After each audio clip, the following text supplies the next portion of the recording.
Barbie Fortesa may pagbati sa kaarawan ni David Licauco.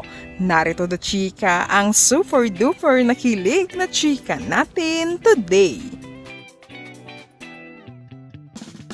Ipinagdiwang ni David Licauco ang kanyang 31st birthday kahapon ng June 15, 2025. Hindi pinalampas ng kanyang collab team o napapabalitang nililigawan na si Barbie Fortesa na magpaabot ng kanyang pagbati sa aktor.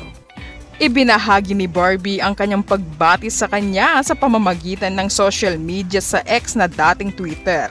Dito sa pagbati ni Barbie, maraming nagulat at nawindang sa kilig nang tawagin niya si David sa totoong pangalan nito. Happy birthday Alexander at David Licauco. Sana palagi kang happy and healthy. Always proud of you. Tinawag niyang Alexander si David na nagpapakita ng kanilang closeness. Alexander David Licauco ang tunay na pangalan ni David. Dahil sa pagtawag na Alexander ni Barbie ay talagang pinakilig niya ang kanilang mga tagahanga na ayon sa mga netizens, hindi lang love team ang barda, mukhang malalim na raw ang namamagitan sa dalawa. At ang sweet pa raw ng mensahe ni Barbie na gusto niya na palaging masaya at malusog ang aktor at sinabi pa ni Barbie na proud siya kay David.